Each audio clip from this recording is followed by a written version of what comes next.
Hello, everybody. Welcome to the Enough to Keep Going podcast. This is episode number 427 for March 8th, 2026. Already in March. And oh, yeah, happy daylight savings time. Yay.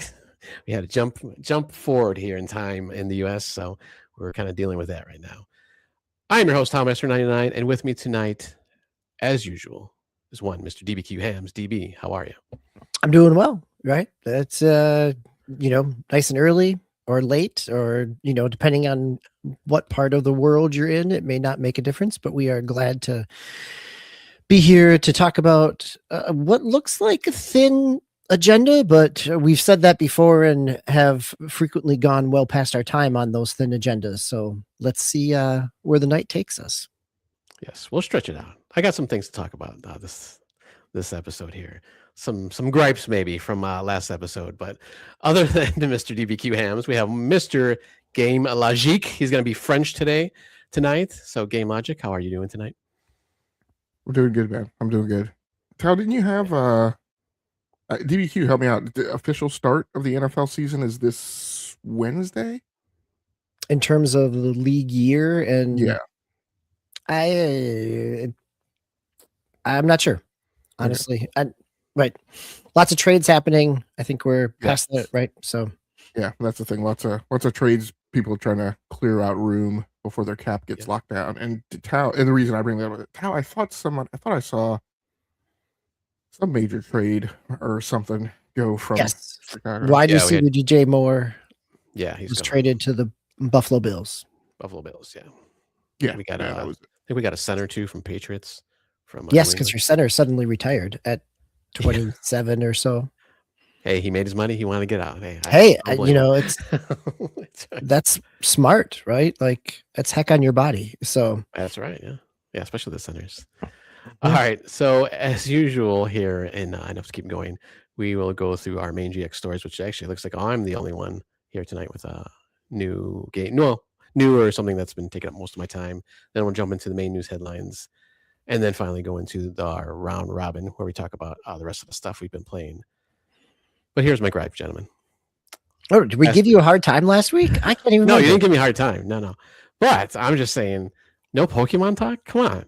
There was a Pokemon Direct. There's a new game you didn't even mention that was coming out this week or this past week.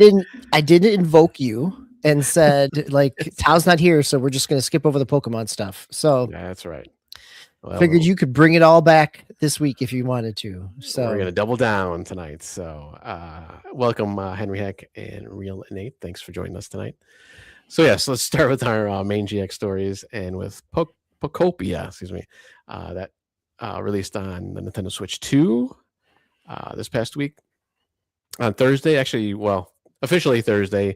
I actually picked it. I stayed up late on Wednesday. Not too late. It was like 11 o'clock p.m. Central Time, so not too bad. I was actually able to play it at that time. And I've been pretty much just playing that this whole weekend since about, Wednesday night. This is Nintendo's Life Sim game, or another Life Sim game, I should say. Kind of Animal Crossing, Minecraft-esque kind of game. And when I first started this, after getting past like the first, you kind of start off in this cave and get out of there and kind of go up into the world, kind of.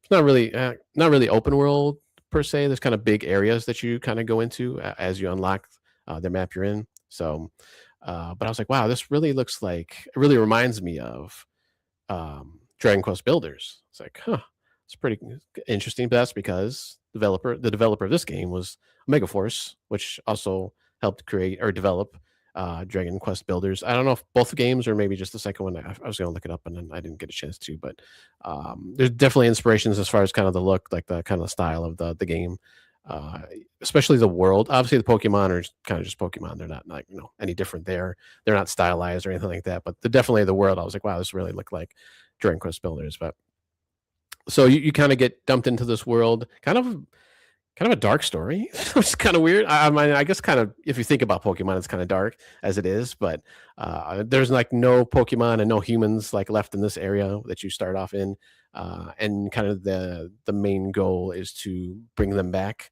And really, so far, you're only bringing back Pokemon. I don't know if you ever bring back the humans, but you yourself are kind of human.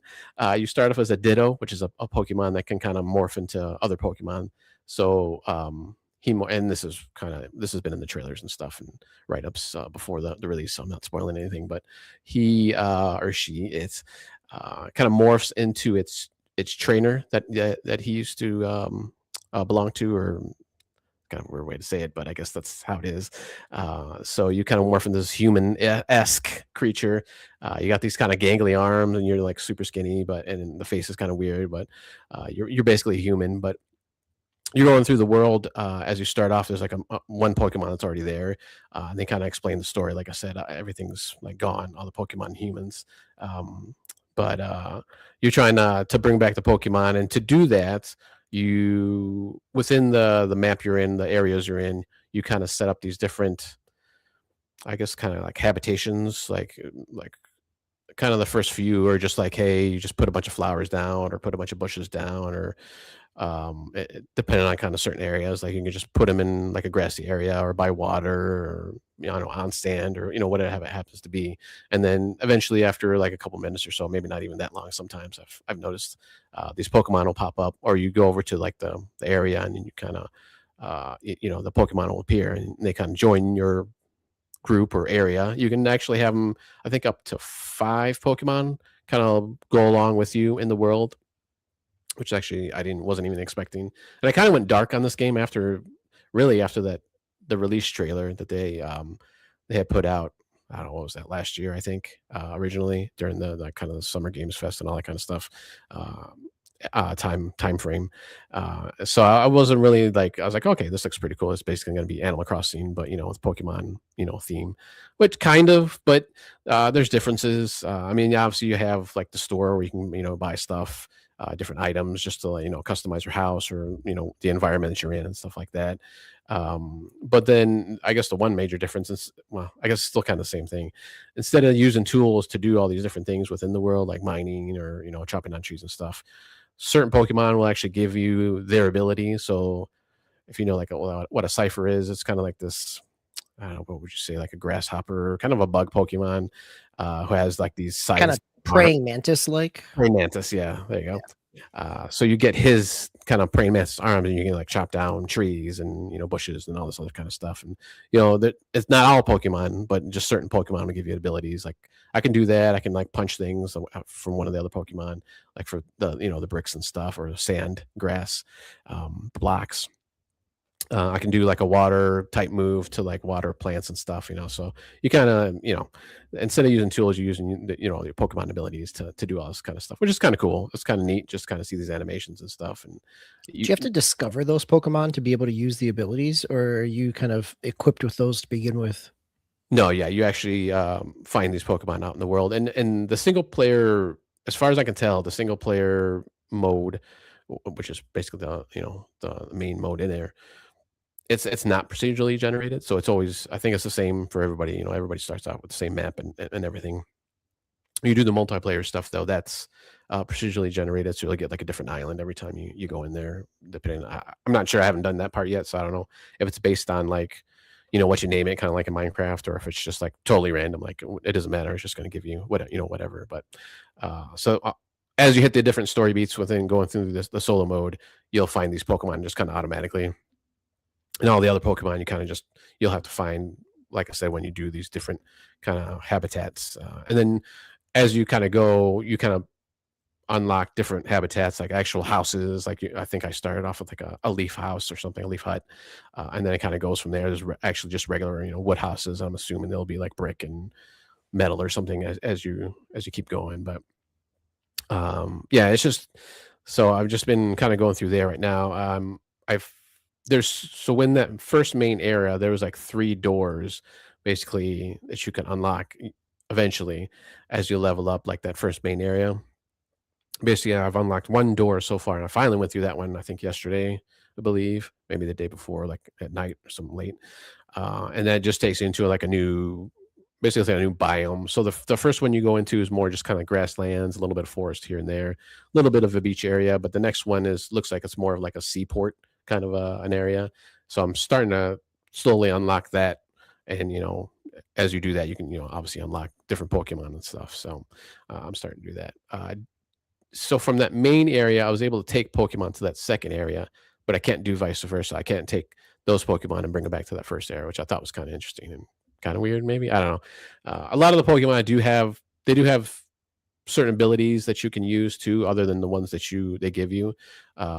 So like when you're building these buildings and huts and whatever, depending on how complicated it is, sometimes it might take like, I don't know, like 5 minutes or 10 minutes, 15. And then kind of the bigger ones I've gotten to now have taken like a whole day. So you can actually grab those Pokemon as long as they have the certain ability like build or cutting or working or something like that, and take them and put them on that project, and they'll do it for you. I think that's the only way they can build. Actually, I don't think you can do it yourself. Other than I think maybe that very first one. So they're kind of the workforce, almost, should I say, Pal World-esque, as I've seen, which is kind of weird, kind of in comparison. But that's been in other games too, I'm sure, where you can like use your workers and stuff or animals or whatever to do stuff. But I just kind of find it funny.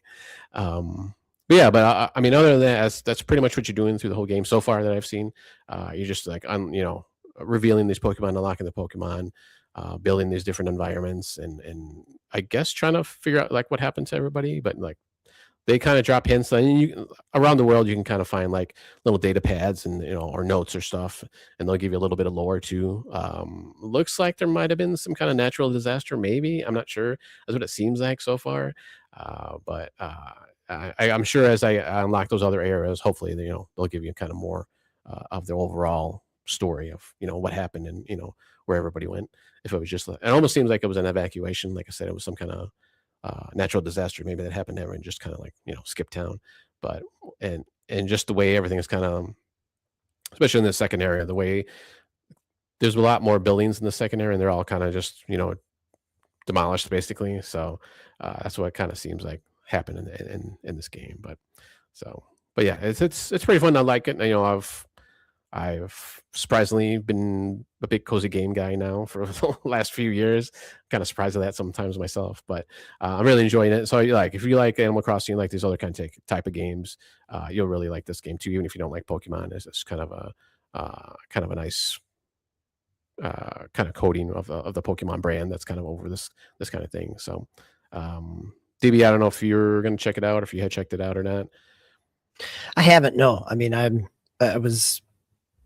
I enjoyed Dragon Quest Builders, the first one, and I played a little bit of the second one. And so, it's, to me, those were games that did Minecraft with a little bit more of a mission focus, right? Like you had goals that you were trying to accomplish. There were things that gave you targets rather than just kind of the big open world to make your own fun out of. And this feels like it is doing the same thing in terms of giving you submissions, moving from one space to the other. So yeah, and Real Nate's comment of Tal said he's in retirement home mode in terms of his building and cozy games. So I wish. he's got to work on his memory, his cognitive skills. This is good. We want Tao to stave off any issues. It's funny because I don't. I mean, the joke is accurate, but actually, it's, if I were to take the comment seriously, it would be off, right? Because actually, I mean, my understanding is in this world, and I have some shtick at some point tonight where somehow Frank Miller is relevant. I think I'll remember it whenever I get around to it. But my understanding is that what's going on in this world is that there's been some type of like extinction level event, and like the humans are all gone. So it's a cozy game, and like this is a little bit of what I'm going to talk about too when we talk Dragon Quest VII Reimagined tonight. Yes, it's a cozy game, but like you said, there's very, very, very dark undertones, and it's like it's actually kind of sorta like at its central thesis, really kind of I don't want to say a horrifying story, but like a very uncomfortable story. And we're getting these games now that are kind of that, but they're painted over with this kind of fairy tale-esque graphical style. Um, so it's an interesting theme, I think, that's going on in the industry. Yeah. Well, let me say this, which is really weird when I got this item.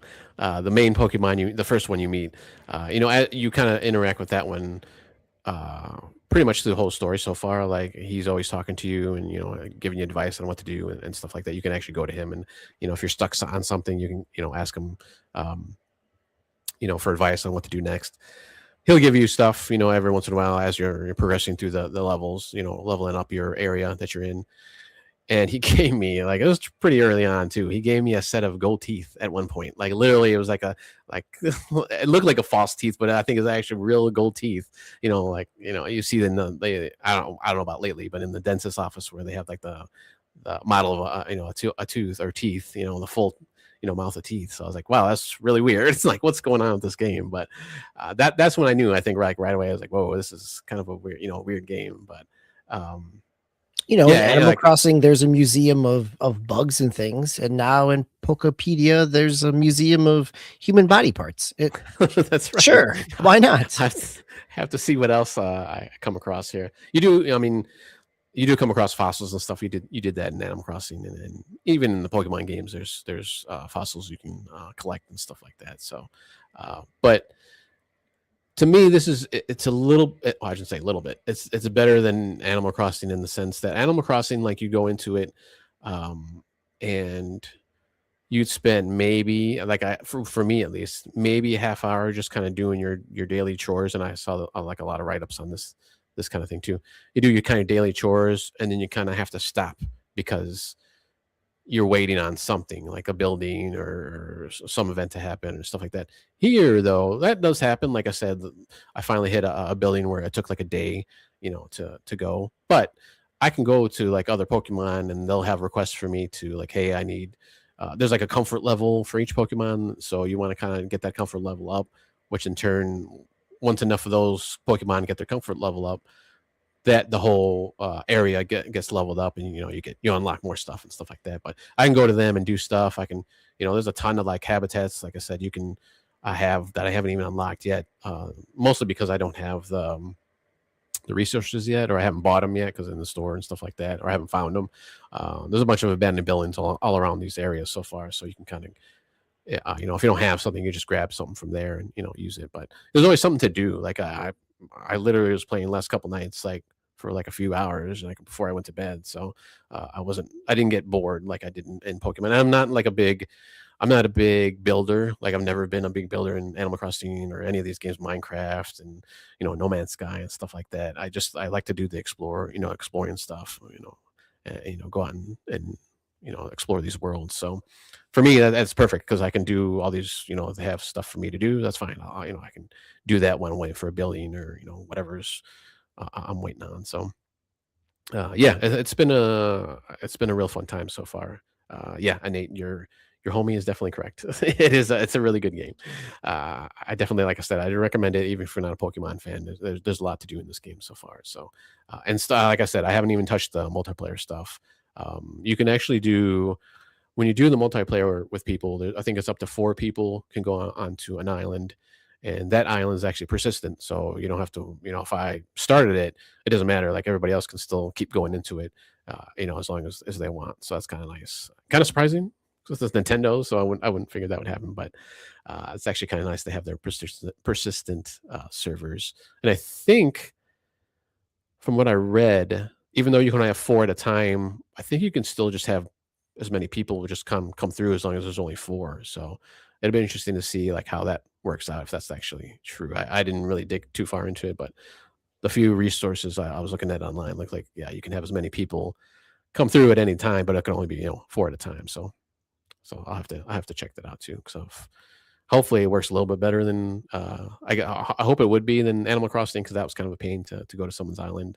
Just the animations and stuff you had to go through, and it just took forever to load and stuff like that. So hopefully this is a little bit easier to hook up with other people. But yeah, that's my Pokopia play experience. Any other questions or comments on anything you guys wanted to know about? One question I had was Tao, like how are you, like what is your, so usually when we go into these games where there's like a city building or a base building or like a world building kind of thing, like we generally come up with some like fan fiction plan that's in our head of what it is that we're trying to accomplish. What is your shtick that you're going about as far as like the Just my biodome, personal I guess I'd call goals. it, that you're trying to build out? Yeah, no, yeah, I think for me, I'm leaning more onto actually the Pokemon side and actually just unlocking as many Pokemon as I can. And of course, it's a Pokemon game, so there's rarities. You got the common ones that obviously you're going to find, and then there's the rarer ones that you can unlock with the different environments you can pull upon. So yeah, I'm definitely, for me right now, like I'm just trying to get the Pokemon and just trying to level up each area, because then as you level up the area, you can move on to the different ones. Like I said, I think I found at least 3 doors that I can go through in that first area, and I've only gone through the one so far. I didn't even try the other ones. I'm assuming I'll probably have to level up again. I think it's past like level 5 or something in that first marionette area. So I'm not sure if I have access to those other ones or not yet, but I'll have to check that out and see. Yeah, so that's basically it.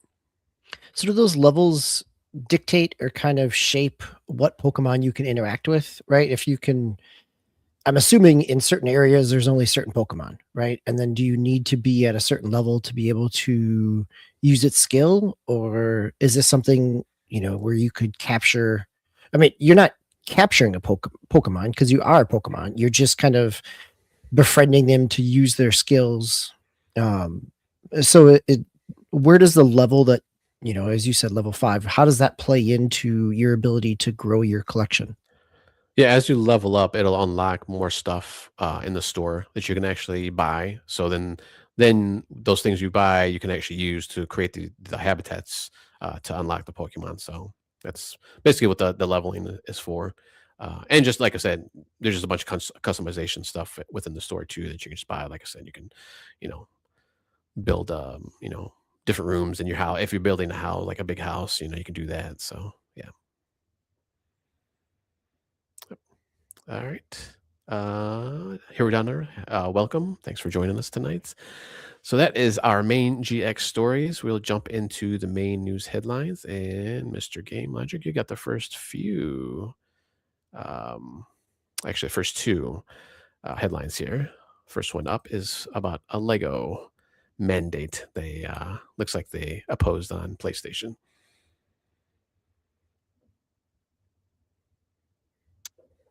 Yeah. So this news story over on Kit Guru by Mustafa Mahmood. Lego reportedly mandated that Horizon Adventures launched on Switch alongside PlayStation.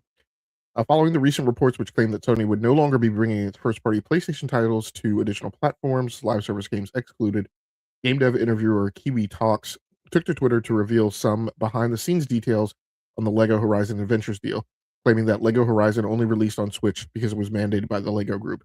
When asked whether this was speculation or based on obtained knowledge, Kiwi claimed, "No, it's not an educated guess. It's info I know. Sony views Nintendo as direct competition." Uh, my only real commentary to add to this story is, I told you so. When this thing first started making the rounds, there was a lot of this hoopla about, oh, see, Sony, PlayStation's, this is part of the multi-platform account manager VP job rec, which was all a bunch of falupa anyway, because it was a job rec that somebody peeped on like a Friday afternoon and made a big deal about it on Twitter. Told people what an account manager does at a Fortune 500 company. It is not what they think it was. I also told people that when this thing came on, which they pointed to as a proof point, I was like, no, you need to understand what the Lego brand and what those deals look like. When you go to talk to Lego, Lego has people lined up outside that conference room to talk to them about making a trademark deal. And Lego dictates what the terms of that deal are. Because if you don't want to take a Lego deal, literally everyone else is lined up outside that door to take a Lego deal. So it was absolutely certain that it wasn't PlayStation's choice to put that game on Nintendo Switch. At a very, very, very far reach, there was a slim possibility that maybe a kid would play Horizon Lego on Nintendo Switch and grow up and buy a PlayStation. but that's such an incredibly far-fetched like ring of probabilistic outcome that there's no way that they would view that as being productive. I'm absolutely certain that Lego has the telemetry from the deals that they've made to put games on Switch, and it could tell PlayStation that, hey, we have a burgeoning office on the audience on the Nintendo Switch, and we want that game over there for sales. So here we are. That's all. Any comments you guys have? No, I mean, it made sense. I mean, it's the same thing probably like with the MLB, with the show. I mean, once they started, releasing it on all systems, I'm sure it was coming from them and not Sony out of their corporate hearts, saying, yeah, let's start putting on everything else. So yeah, I'm sure it was the same thing. Yeah, I mean, I think, when we talked about this when it launched, the idea of just the install base on the Switch made a whole lot of sense. But I think Hero Down Under's point of why not the PS4 then is also interesting, because if it can run on the Switch 1, it certainly could have run on the PS4. And so given the install base, I think that is an interesting fact that it didn't come there. And that could be just a scope or time type of thing. What were you going to say, Game Logic? My guess is the audience for sell-through on the PlayStation 4 wasn't seen to be big enough to warrant it. Right? It's like the people who are staying on PlayStation 4, they're not staying on PlayStation 4 to play Lego games. Right? They're staying on PlayStation 4 because all those people do is play Fortnite and PUBG and other games that are there, that there's not a big reason for them to upgrade. Maybe some of that demographic plays Lego games, but my guess is like the Lego demographic isn't big. So the stuff that goes on to PS4 are your big sports titles where people will continue to play, your big gas games where people will continue to play. And for half of this generation, PlayStation was continuing to put its exclusives there, because that's why like a lot of those people bought PlayStation 4s in the first place. Yes, they play other stuff, but they chose PS4 so that they would have access to the exclusives. So that would kind of make sense.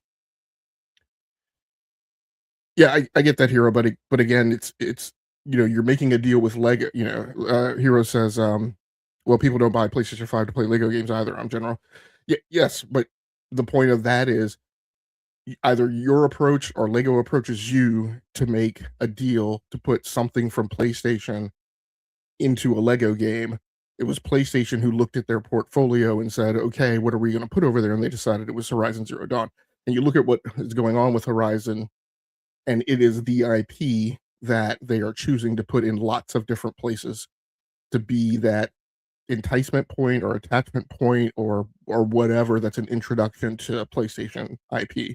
That seems to be the war horse that they're riding on. In terms of if you gotta put Horizon somewhere that's not core PlayStation, or connect it to something or whatever, if you need to put an IP and use it in that manner, it seems to be Horizon that is the IP that they're choosing. Yeah, and I think just because, and just what you had alluded to, like the install base is probably just not there for the PS4. So, I mean, obviously PS5 is huge numbers, so they're going to try to put on there as much as they could. All right, Game Logic, you got the next one about Microsoft. Yes, sorry, I was switching tabs here. Froze up on me. Yeah, I won't spend a ton of time on this. Microsoft is fundamental. This news story over on Igor's Lab by Karsten Rebenek-Ketme. Microsoft is fundamentally redesigning NVMe drivers for Windows. Initial tests show significant performance shifts. With Windows 11 25H2 and Windows Server 2025, Microsoft is working on a fundamental modernization of its NVMe storage stack. Instead of simply further developing the existing store NVMe.sys driver, a completely new implementation is being created that is more geared towards modern I/O mechanisms. The focus is on an architecture based on the I/O ring framework, which is designed to handle input and output operations much more efficiently. The goal is to reduce latency, use the CPU more efficiently, and enable significantly higher IOPS values. The previous standard driver, store NVMe.sys, was originally developed with a focus on maximum hardware compatibility. Over many generations of Windows, numerous enhancements and features were added to ensure that as many NVMe controllers as possible would work correctly. However, this approach also had its disadvantages. The architecture is relatively complex and relies heavily on device interrupt mechanisms, which often requires the processor to wait for events instead of actively managing I/O operations in parallel. The main reason I put the story in, because obviously what we had this week, and I don't think we're going over it in detail tonight, but we obviously had the announcement of Project Helix, which is a PC. Lots of people talk about it being a console, and there's this effort to kind of flatten those two terms and say, well, consoles are just PCs. To which my response is, yes, so are calculators. But if your grandmother says she needs to do email and browse the web, you don't tell her to go to Best Buy and ask the salesman to take her to the calculator aisle. And this is one of those differences, right? On PC, you have dozens and dozens of different NVMe controllers. And a controller is essentially a piece of firmware that rides on the motherboard in connectivity to the motherboard I/O to manage input and output of the NVMe SSD. And those controllers are different. You grab 6 motherboards, they're going to have 6 different NVMe controllers. And this is one of the things that gates, obviously, PC performance and PC compatibility and PC bugs and PC stability or instability. So when you talk about building a PC, that means Project Helix, for an example, will be one configuration amongst tens of thousands of possible hardware configurations that people building PC games will determine how much time they're going to spend optimizing for. But I also introduce this as a good news story because what Microsoft is attempting to do is to tackle this problem and actually flatten that landscape and make it less complex and less of a problem. And where they're targeting building efficiencies will make it less relevant what specific controller the NVMe is using.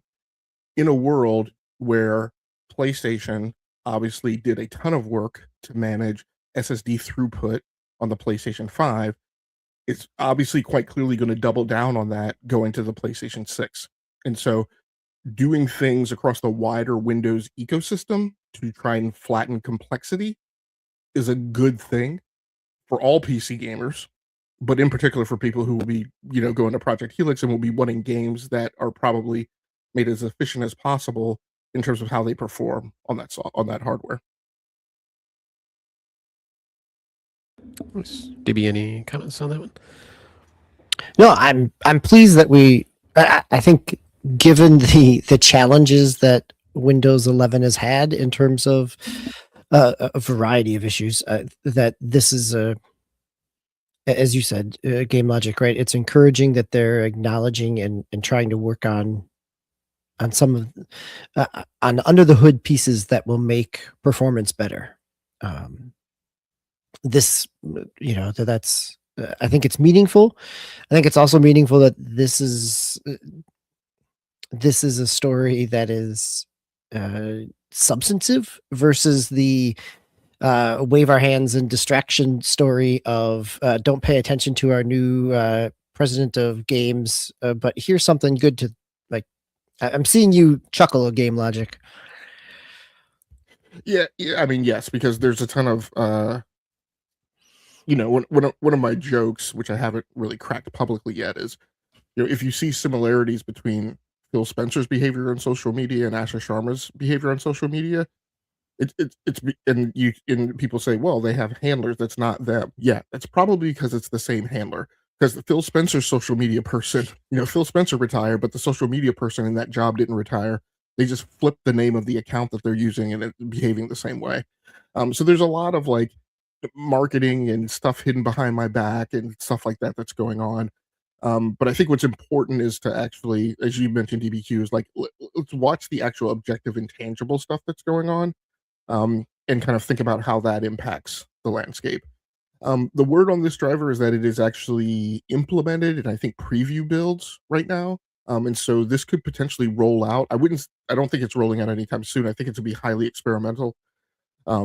But I think, in a year or so, or definitely, as part of Project Helix, this is the driver that could be in the build of Windows, which, like I said, I'm not saying that it helps Project Helix directly. I'm saying it helps people building PC games, because I think one of the concerns you should have about Project Helix is yes, it's going to get games from Steam, but the people who are developing games for PC for Steam, there's no reason right now today that I know of, that may change. There's no reason for them to say my top priority is hardware optimization for Xbox Helix, right? Probably their top priority number one is going to be for NVIDIA card configurations, because NVIDIA is 98% of the market.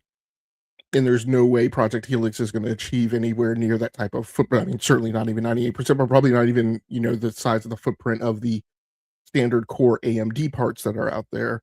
Because my assumption is that the APU in Project Helix will not be a standard AMD part, but will be something that's a step aside, right, from the core. So the less that can be made an issue, the better off it is for PC games that box will run, because it will become, anything that can be done to make it less pointed and pertinent as to that variance will be good, right? Not only for that hardware, but for everybody involved. So like I said, this driver is rolling out in preview. It'll probably be, my guess would be like a year before it becomes the standard, because it's probably got some more iterations to go through before they work out all the bugs. Nice. All right, let's jump into our next news story, which is the Nintendo Indie Showcase that ran last week. Let me jump over here real quick. I gotta switch things around. And as usual, we won't go through every game here, but I'll just have the hosts pick, a few or whatever kind of jumped out at them. For me, the very first one, Dench Attack. It's a very odd looking game. You're on a bus or a train that's, you're doing all these like skateboard, BMX kind of moves throughout this world. It's kind of interesting. So that definitely caught my eye going through there. And there's a couple more. The Midnight Walk. Wait, let's stay at Dench Attack for a minute. Oh, I'm sorry. Yeah, go ahead. Demo's been out on PC as well. And I believe that this is being published by Acclaim. This was one of their. Yeah, okay. I have to go back and double check. But yeah, the demo is out now. It's pretty fun. Like, yeah, pretty stylized. I've had a chance to play the PC demo before, so I'm glad that it's coming to Switch. This is giving me Hi-Fi Rush vibes. Is that accurate? Yeah, that's Jet Set Radio too. Kind of. Yep. Going through. Yeah, both in that kind of vein. City. Yeah. Yeah, very, very interesting concept. So yeah, looks really cool though. Except much more on rails than like Hi-Fi Rush or Jet Set Radio. So yeah, but yeah, stylistically very much. Yep. Maybe more like what was that one game? What was that game where you're like jumping on top of trucks, kind of going through the levels? I can't remember what it was called. Cluster Truck. Yes. Yeah, almost kind of like that. The levels might kind of be just kind of a run. You just kind of keep going through the levels, possibly. Yeah. And I just want to correct myself. The publisher is Fireshine Games. Is who the publisher is. Right. Who's also done Core Keeper and some other things as well. Nice. The next one for me that I found interesting was the Midnight Walk. It's kind of first person. I don't know what's going on here. Like magic almost in some areas, but it looks like you kind of have a gun and stuff in other areas. But very, I guess, Tim Burton-esque visuals. It looks like here. And well, the other thing that's interesting is there's been lots of questions about whether or not people would pick up the Compulsion Games South of Midnight kind of approach to animation in video games, and so like we're seeing, maybe that will become something that more and more people implement, because I see definite similarities here. Yeah. So Walk stop motion is out on PC and PlayStation 5. It came out last spring. Yeah, and it has that kind of stop motion, very stylized aspect to it. Yeah, it's coming out on the 26th for the Switch 2. Yep. So yeah, another game this year. I'm going to go up one from your list there, Tao. One of the other games that came out last year that I enjoyed, Mini Shoot Adventures, which is twin stick shooter Zelda, basically. Came out it came out as of today, or as of the day of the showcase for both Switch and Xbox.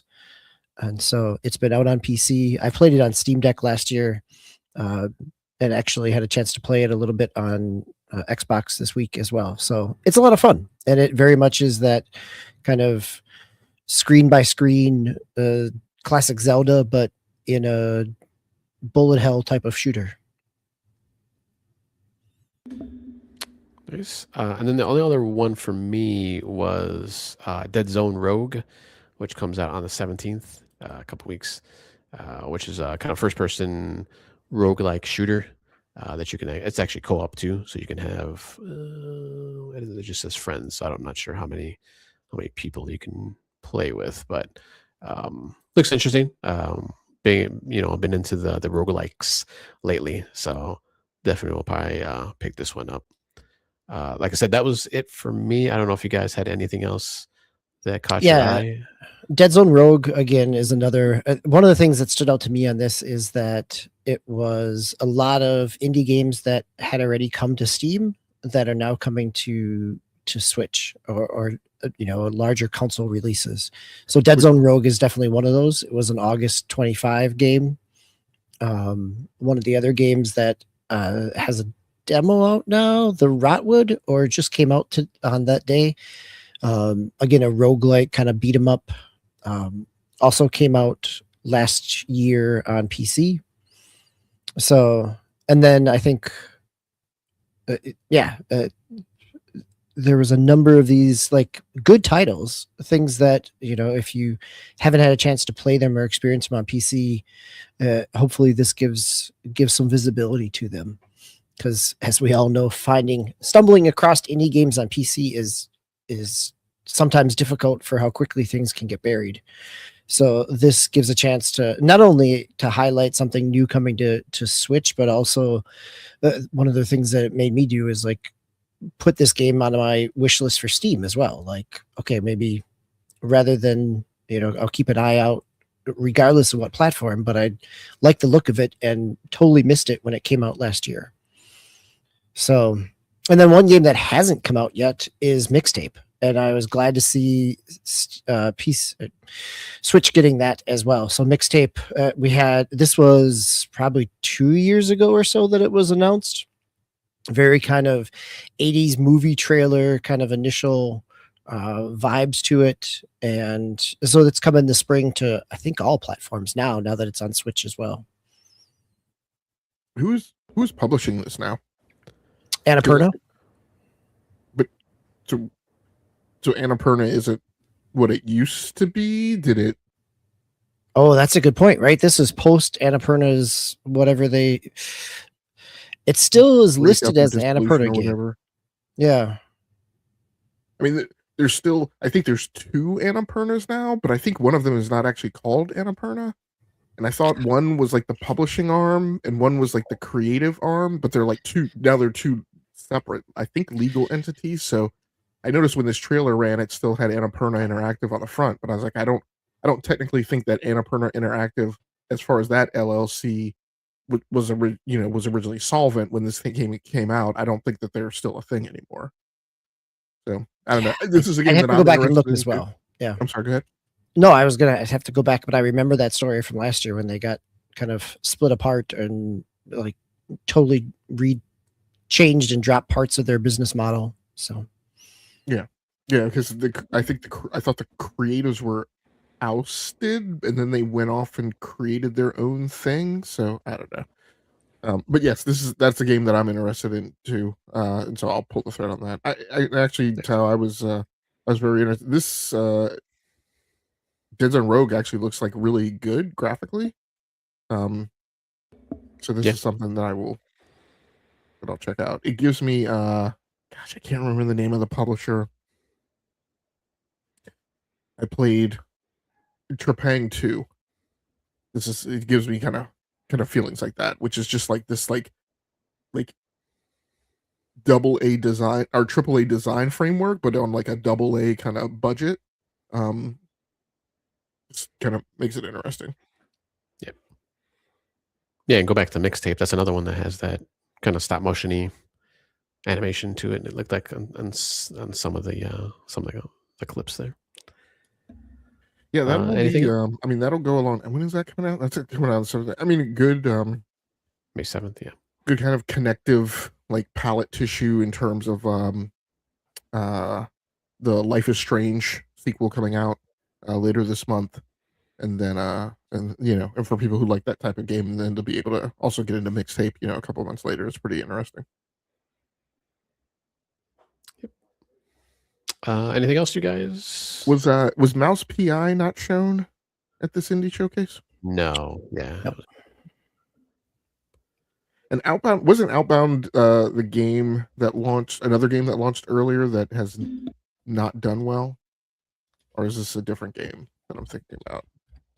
Yeah, that's yeah. I guess out. that's a different game. Yeah.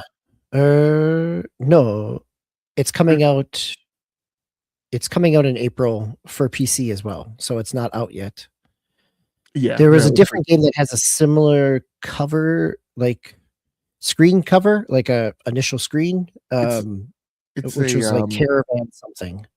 Yeah, it's very diversity oriented, kids in a car type of game. Kids in a car who like get in trouble and running with the law type of thing, and I think it hasn't performed well. But yeah, this is definitely more of a kind of crafting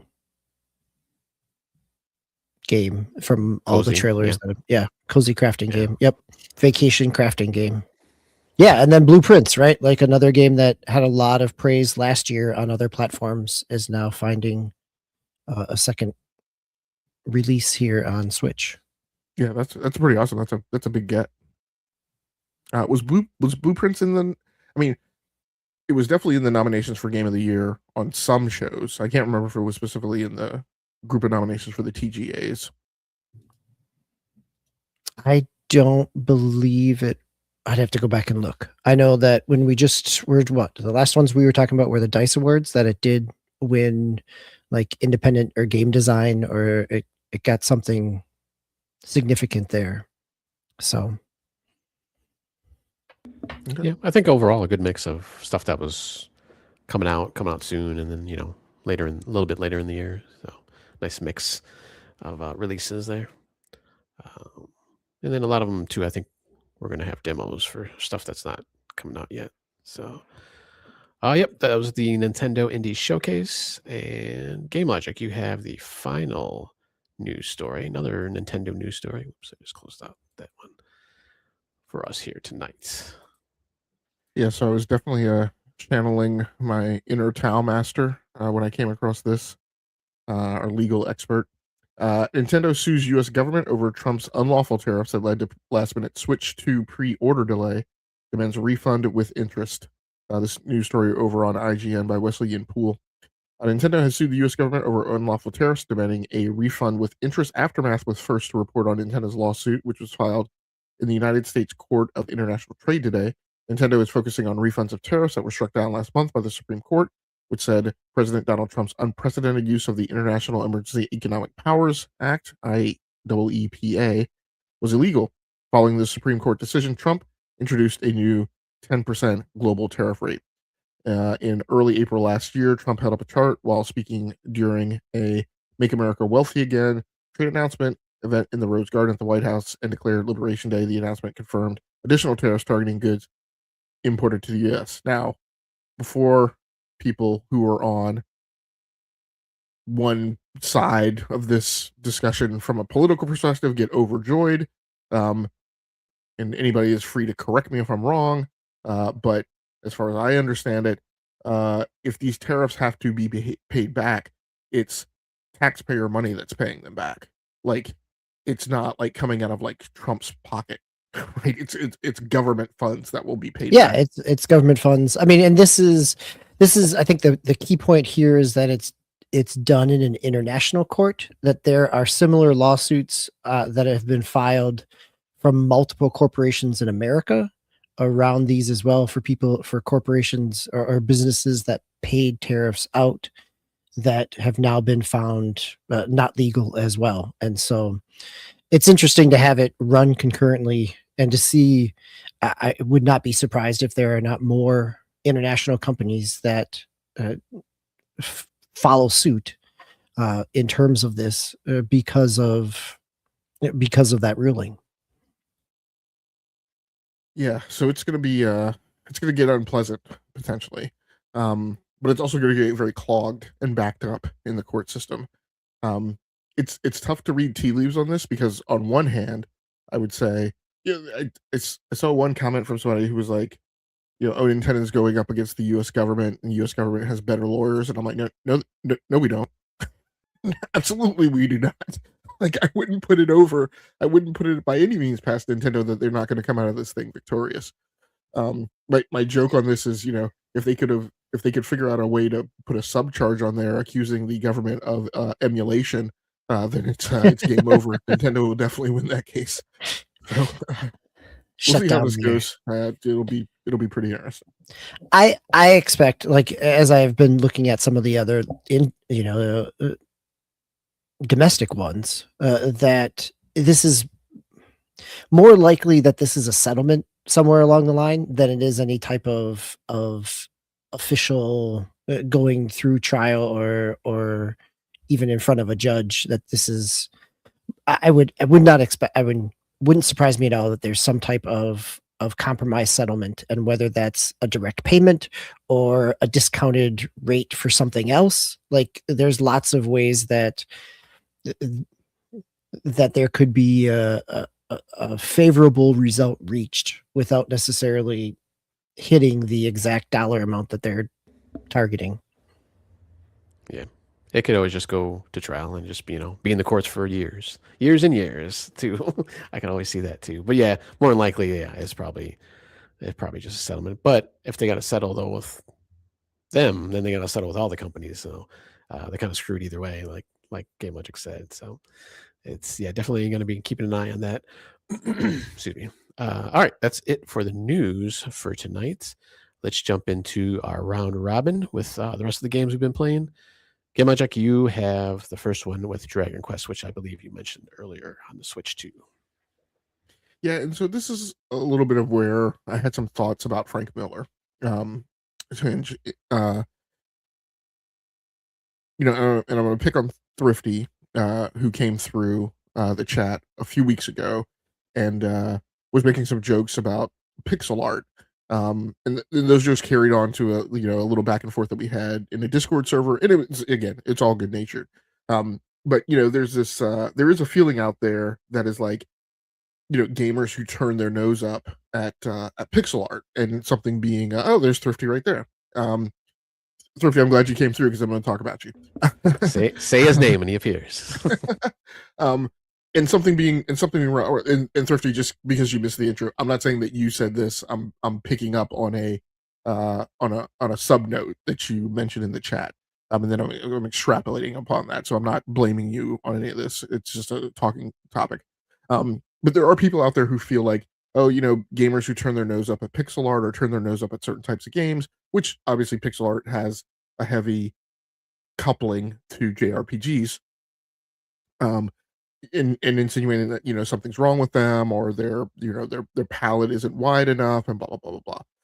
And one thing kind of that kind of culturally occurred to me from a cultural perspective is that I think there needs to be mentioned so that there's a recognition that those of us who were of a age of reading comic books when Frank Miller's The Dark Knight Returns comes along, which is synonymous with the end of the Bronze Age of comic books, along with other titles that came through then, like Crisis on Infinite Earths, but in particular Watchmen. And when we sort of had, I always forget the name of this literary technique. It's not dystopian, obviously. It is. I didn't have it. DBQ, I think you can help me. It's always, I always forget this. It is the overlaying of like general real world stuff on top of like a fictional setting. I mean, I know what you're talking about. I cannot place a name for it. So it's- you keep talking, I'll look it up. How about Okay. that? But you know, I mean, so like I said, for us, there was this end of the Bronze Age. But what's synonymous with that is a lot of the media consumers who kind of then rose up in that time all kind of became conditioned in the late 80s and 90s. You know, and then you also had like um not Danny Elfman, but Tim Burton's like Batman and other things. They were all we were all concerned, they were all conditioned to have this feeling that everything had to be dark, right? And everything had to be angsty, and everything had to have like Danny Elfman music like going on in the background, right? And it was a time of an age, and media across the board, television shows, movies, um, comic books, like everything kind of twisted down that path. And for a long time, I think the problem became that generational group of people came to view things as things weren't good, right? If they weren't that. Like camp kind of became like a bad word during that time. And so everything had to be like the Dark Knight, right? Everything had to be dark, everything had to be gritty, everything, you know, everything had to be super violent. So I think there's a tendency for people who grew up kind of during that media consumption turn of the shrew, like I think you will find more people amongst them who are like that, who like the cartoon, you know, cartoony stuff can sometimes be a turnoff just because culturally that's just kind of where we were during that time. At any rate, my point of that is we talk about this game, Dragon Quest VII Reimagined, and it's funny because we go back to Pokopia, and like it has this very nice like painterly fairy tale graphical presentation and and literary presentation that gives it this surface tenor of um of being campy, of being cutesy, of being a cozy game. But like, so I'm 20 hours into this game. There's some dark stuff that happens in this game. There are some very sad, like tragic stories. Um, and one of the things, and one of the things that I love about this, that I'm loving about this game is, I do love like the short story format. Like this Dragon Quest VII Reimagined is almost not a game. It's almost more like an anthology. Like there are these little teeny tiny snippets of like fairy tales that are told, but like they are very, very, very not maybe not quite grim fairy tales, but like they are not. This is not Disney princess stuff. Um, like I said, there's some tragic things that go on. There's lots of betrayal that goes on. You have this impression that things are kind of going to be static from a tapestry and a fabric perspective, but like characters make decisions and like things happen and things change that you had the impression were not going to change. And it's a very, it feels very, it feels very much like participating in like a 5 season long sci-fi fantasy show, right? Where there are these big thematic swings, um, that happen.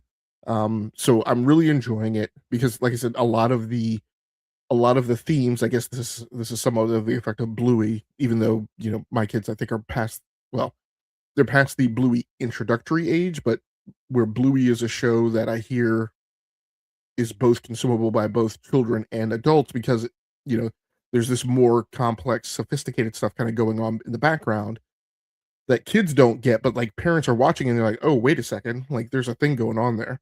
And that's what this is like a lot of. So I'm really having a good time with it.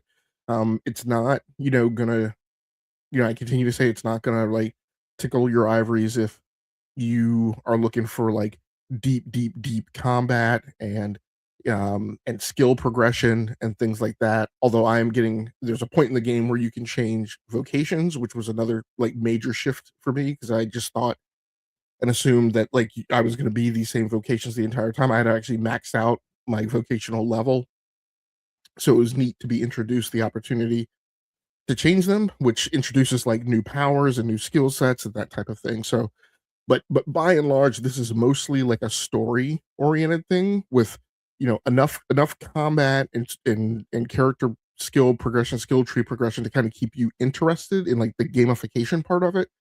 but it's really about the journey of the story and seeing, what happens with these characters and this group of friends. So I'm having a good time. I do, like I said, even though I'm definitely a dyed in the wool Dark Knight generation kid, I am enjoying kind of like the painterly, storyland kind of fairy tale graphical style just now because it's a thing that I'm not accustomed to, and it's a thing that I don't normally seek out. So I've kind of settled down and just like, become fine with the shtick. But yeah, but I'm having a good time with it. Nice.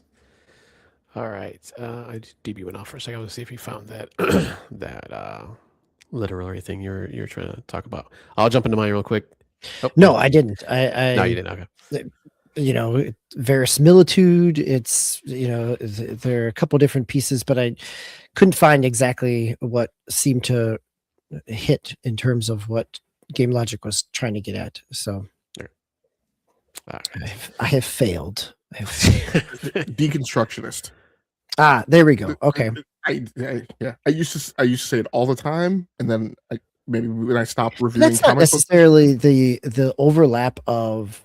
To me, that's deconstructionist is much more about taking what we're established as themes and expectations and breaking those down a little bit more, which the Dark Knight does, right? Not necessarily the real world issues on top of fictional world. Yeah, I use it mostly like when we talk about comic books and stuff because it is the taking of the superhero normatives and breaking them down and injecting real world stuff sideways into them and grounding it in like so I mean Watchmen is an example, but also The Boys is an example too, right? Sure. Yeah, it's very much a deconstruction, a superhero deconstruction. Yep. Yeah. Nice. All right. For my only other game that I was playing earlier in the week, No Man's Sky on the Switch 2, still plugging away at that. I'd finished the expedition, the newest one, a while ago. That was the Remnant expedition, where you're kind of doing like waste management on planets now, and I was kind of griping on how it was kind of tedious, just on mostly because you weren't able to use your ship at all during that expedition, so you had to use the vehicles or the vehicle that you get, which is it's called the I'm sure I forgot what it's called now. I think Colossus is the biggest land vehicle you can get in the game right now. And to take that, going to the waste heaps, and you got to bring it back to the kind of waste management area to have it processed. You're basically just throwing the different stuff into different bins to get like nanites and some other things I think you collect.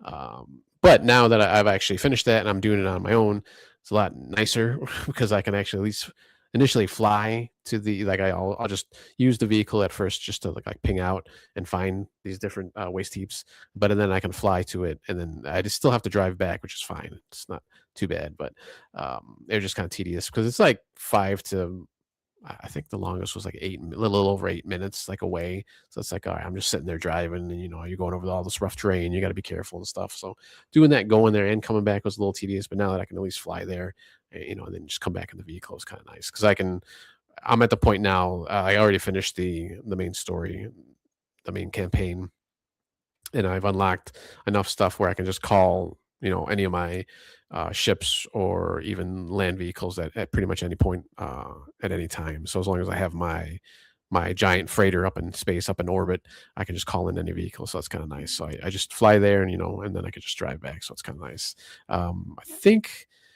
I think that expedition is going to be over at the end of the month, I believe. So a few weeks, which usually means there'll be a new update coming. So hopefully I'm looking forward to that.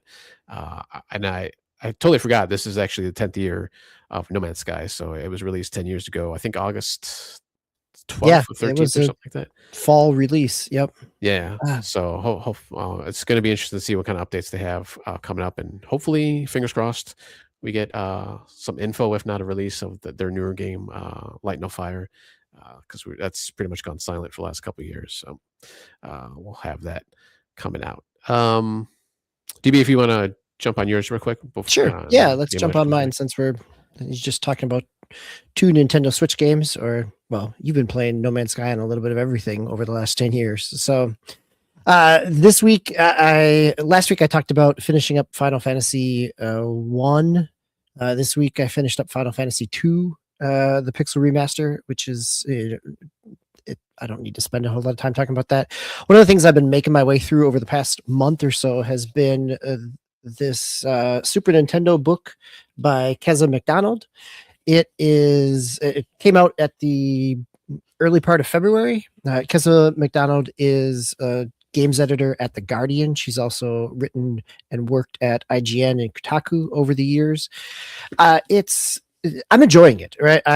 Each chapter is kind of organized. It's organized thematically. I've read other Nintendo history books, like Super Mario by Jeff Ryan, which was a 2011 book, which is very much in a traditional kind of chronology aspect of history, where Super Nintendo is set up much more thematically in terms of taking different franchises or games and using it as a way to talk about Nintendo's history and their development around that theme. So you get things like the Ultra Hand is really kind of Nintendo in its playful and moving from Hanafuna cards and all kinds of other potential. It's the rise of modern Nintendo.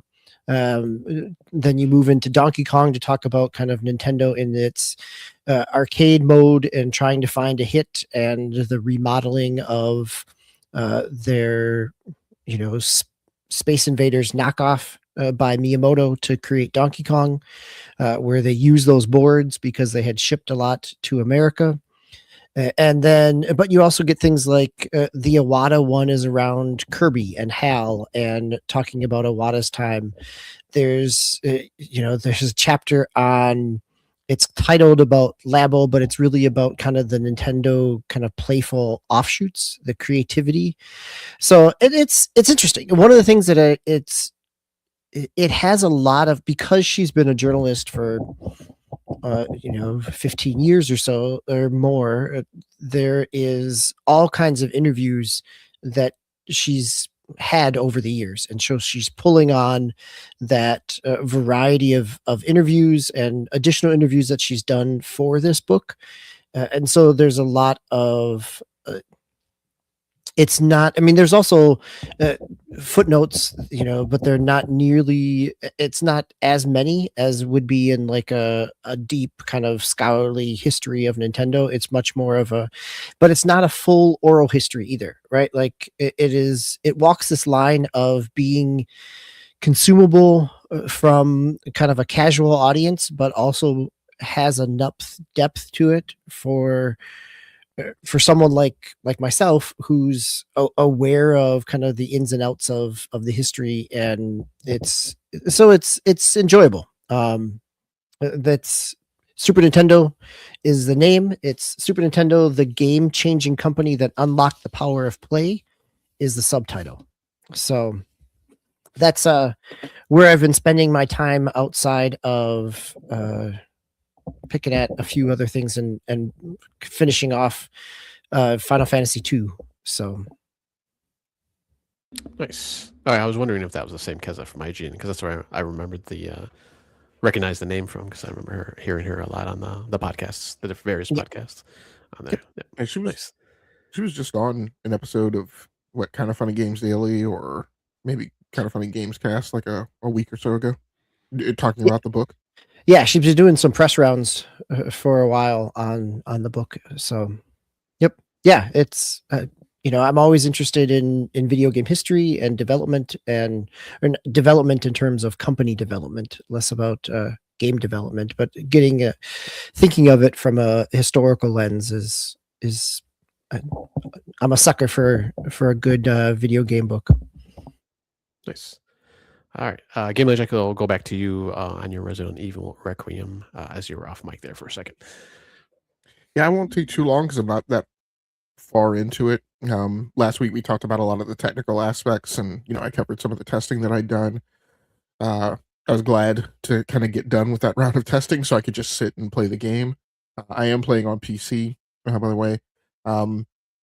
And so, there's obviously there's this kind of back and forth, right, between the two characters. Where I am right now, I'm on the second point in the story where you're playing Grace. So I played Grace, and then I played a little bit of Leon, and now I'm back to playing Grace. And what I'll say is the point of discovery that I'm at in the story as it's unfolding is that you definitely have the impression within the first hour of the game that kind of Grace was a very, very, very frustrating character for me. In her initial introduction, she just it just feels like she's whining all the time, and like she can't get over her anxiety, and she's just going to be this person who is helpless. And I'm like, I think I mentioned this before. I'm like, okay, like you're an FBI, right? I know you're an analyst, but I mean, you've been issued a sidearm, which tells me that I think that you went through Quantico. So I'm like, you should be way more capable than you're coming off as. Like, you should have some basic combat and survival skills, right? And I don't expect you to be drop kicking everyone. I expect you to be able to hold a handgun without it shaking, right? So what's very interesting in the second point is there's this point in her character arc where at least I feel as again as she's being presented to me just far in that she's slowly kind of either remembering her training or settling down or whatever you want to call it, but she's becoming more combat effective.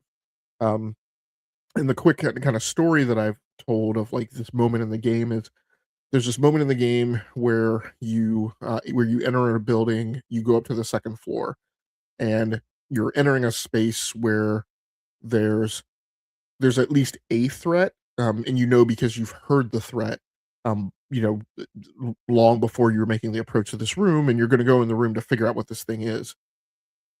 And I go in the room and I'm crouched because I can see this enemy kind of periodically coming into my field of vision and then moving and leaving my field of vision and then coming back. But I can hear other like monsters or whatever in the room, and I'm kind of crouched. I'm very much feeling like Ellie, in The Last of Us, and wishing I had her whatever power that is, where like things gray out and she can actually see the outlines, right, of the infected. And but my point is I'm crouched and I'm just listening, and I'm like, there's definitely at least two in this room. There might be three, and I'm looking at my ammo count. I'm like, I've got 7 rounds. If there's two, I can take them. But if there's three, like, because at this point you have an additional weapon, but you haven't used it yet. And I'm like, I don't know exactly how this thing is like portrayed in the game. So I'm only counting the rounds of my weapon. Um, and I get to a point where I've been sitting there listening. And I'm also trying not to get like too close because obviously there's a threshold, right, where you tip the monsters off. So I get to the point where I decide I think there's three. So let's back out of the room. And I know at this point there's a third floor. So I'm leaving the room planning on going up to the third floor to see what I can find. But I'm like, I have to come back to this room because I suspect, because it's a Resident Evil game, I suspect there's something in this room that I need to progress. So as I'm about to head up to the third floor, I notice, oh no, there's another room actually here to my left. So I go in that room, I find some more rounds. I now have 12 rounds. I'm like, 12. I now have enough rounds where I'm comfortable that I can do a 3 zombie takedown. Now, my whole point of that is that prior to that, I would have just assumed Grace was incapable, right, of surmounting any challenge and doing anything other than just running away.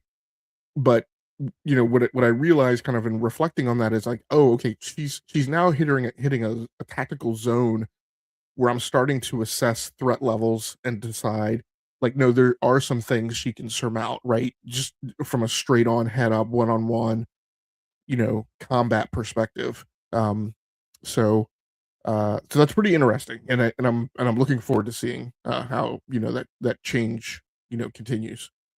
Um, the other thing that I'll mention, I won't get into it tonight, but I will mention because I played in about 30 minutes before we jumped on the podcast, and that's actually something I'm really excited about. At the end of last year, obviously, because I think people remember, maybe you guys I completed a run through of Uncharted 4, which was an incredible game, an incredible experience. absolutely loved it. So today I decided I was going to go back and play the Nathan Drake collection over my PS5. So I started with Uncharted 1, Drake's Fortune today. I'm just really looking forward to kind of living back through all those adventures and all those characters and kind of, experiencing that walk up to Uncharted 4. So pretty excited that I'm, pulling that up out of the backlog. Nice. Actually, that's kind of funny you mentioned that because I just started watching the Uncharted movie this afternoon with Tom Holland. So that was kind of a weird coincidence there. Which I've never played any of the Uncharted, so I was kind of just going into it like, okay, it's it's just going to be an action movie to me, basically. So I don't have any misgivings. I don't know if you ever watched it. I did not Logic because I have played some of the Uncharted games. Okay. So I'll enjoy my experience, and I think you'll be able to enjoy yours. Yes, it's a fun Indiana Jones type of movie, right? Like it's nothing, Game Logic, are you playing? You're playing that on PS5 Pro, or do you? Yeah, I'm playing that on PS5 Pro. Okay, I've got it, and I've always been. I should just download it and try it. But I'm curious to see what the upscaling is in terms of on PS5 Pro or on any PS5 versus since it came out for PlayStation 4. I mean, it's definitely. I mean, going back to the first game is definitely kind of showing a little bit of its age. But I would say only in the graphical presentation, really, when you're in cutscenes. Once it kind of shifts into action, that graphical perception abates a little bit. But I'd say more importantly, what I feel like is absolutely standing the test of time is the kinematics, the animations, the mocap flow of the characters, the voice acting sticks the landing just entirely throughout the game, which is what really kind of brings it over the top, right? Regardless of its age, is just the kind of endearing gravitas that each of those characters has, in their portrayal, and so yeah, I'm having a good time just here at the initial outing, and I suspect that will continue through. Fun, enjoy. That was 2007. It looks like the first one came out originally. Yeah, 2007. Right. So I want to say not that long ago, but it was unfortunately.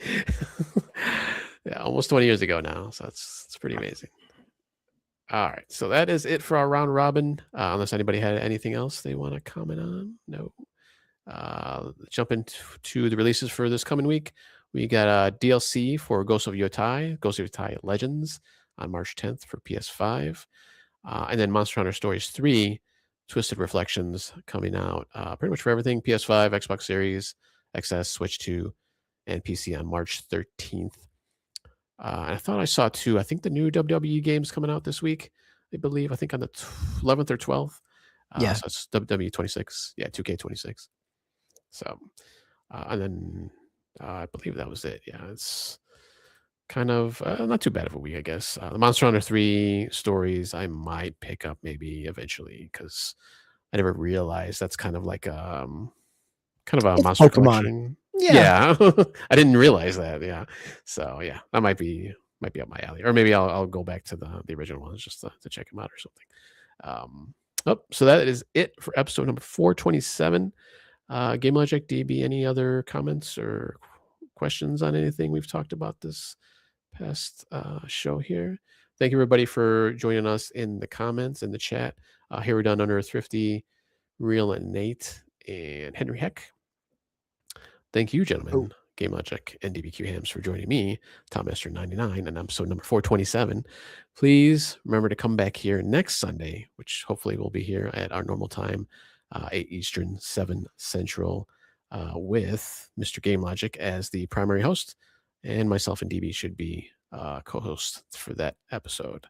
Hopefully the news picks up because it has been very slow these last couple of weeks, kind of scraping the bottom of the barrels, as it were, other than just kind of rumors and stuff that kind of floating around. But hopefully we'll have some more stuff for you to talk about. I'm sure we'll have more games to talk about next week. So once again, thank you, Game Logic. Thank you, DBQ. We will see you next week. Have a good night and keep on gaming. Tao, sorry, my one alibi round is Okay. Yeah. yes, news should definitely pick up this week. Is GDC is this week, so we should be hearing some things coming out of those talks. Yeah. Speaking of which, I was going to mention that before. I think we're supposed to get more, I guess, Helix info of some kind during that. Yeah, they're supposedly doing a presentation out there this week, so something will trickle out, I'm sure. Okay, cool. Oh, we'll definitely have something to talk about then next week. Thank you again, once again, gentlemen. We will see you next week.